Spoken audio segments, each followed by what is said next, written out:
2:12. நாம் அவபக்தியையும் லௌகீக இச்சைகளையும் வெறுத்து தெளிந்த புத்தியும் நீதியும் தேவபக்தியும் உள்ளவர்களாய் உலகத்திலே ஜீவனம் பண்ணி நாம் நம்பி இருக்கிற ஆனந்த பாக்கியத்தை போதும். நல்ல கவனிங்க, எதை வெறுக்கணும்? 2 விஷயம். அவபக்தி உள்ள இல்ல, திரும்ப வாசிக்கலாம். அவபக்தியையும் லௌகீக இச்சை என்ன செய்யணுமா? வெறுக்கணும். இயேசுவை உண்மையை ஆராதிக்கிற பிள்ளைகளுக்கு எது இருக்கக்கூடாது? அவபக்தி இருக்கக்கூடாது. எது அவபக்தி?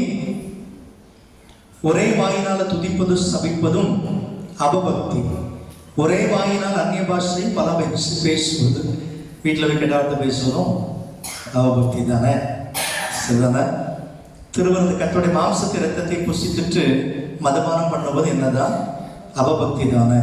கர்த்தருடைய பரிசுத்த ஆலயத்தில் பரிசுத்தம் இல்லாமல் இருப்பது என்னதான்? அவபக்தி தானே? அவன் மனுஷனுடைய பார்வைக்கு என்னை நல்லவனாய் காட்டிக்கொண்டு உள்ளே கர்த்தருடைய பார்வையில அசிங்கமாய் வெளிப்படுவது என்னதுதான்? அவபக்தி தான். ஸோ கர்த்தருடைய பார்வையில பக்தி உள்ள ஜனமாக இருக்க வேண்டும் என்று கர்த்தர் விரும்புகிறார். அல்லேலூயா. இப்ப வெறுக்க வேண்டியது எது? அவபக்தி உள்ள வாழ்க்கையை வெறுக்க வேண்டும். தேவனுடைய பிள்ளைகள் கெட்ட வார்த்தை பேசுவது நல்லா இருக்குமா? இருக்காது. அப்ப அது நமக்கு வேண்டாம். தேவனுடைய சபையில வந்த பிற்பாடு மதுபானம் அருந்துவது நல்லா இருக்குமா? இருக்காது. என்னை எங்க பார்க்கணும்னு நினைக்கிறீங்க? ஆலயத்துல பார்க்கணும், ஊழிய சம்பந்தமான இடத்துல பார்க்கணும், அல்லது வேலை செய்யற இடத்துல பார்க்கணும், பரவாயில்லை. ஆனா என்னை பார்க்க கூடாத இடத்துல யாரும் என்ன செய்திடக்கூடாது? பார்க்க கூடாது. ஒருவேளை நான் அந்த வழியா வரமாட்டேன், உண்மைதான். ஆனா கர்த்தர் பார்த்து கொண்டிருக்கிறார். ஆமென். அல்லேலூயா, அல்லேலூயா.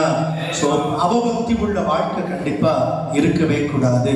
மனசுக்குள்ள இயேசுவை வைக்கிறேன் என்று சொல்லிக்கொண்டு எதிர்பாராகிய ஒரு வாலிபனையோ இல்ல ஒரு வாலிப மகளையோ மனசுக்குள்ள வைத்து அதுக்கு பேர் என்னதான்?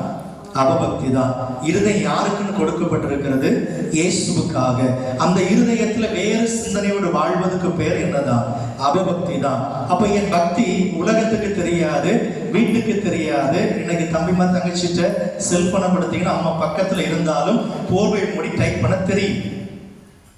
பவரை குறைச்சி வச்சு அம்மா பக்கத்துல இருந்தாலும் என்ன செய்ய முடியும்?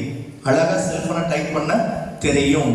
அம்மா பார்க்கல, கர்த்தர் பார்க்கிறார். ஆமென். அல்லேலூயா. சோ தேவனை உண்மையா ஏற்றுக்கொண்ட பிள்ளைகள் பாவத்தை விட்டு, இன்னும் சொல்ல போனா அவபக்தி உள்ள வாழ்க்கையை விட்டு என்ன செய்யணும்?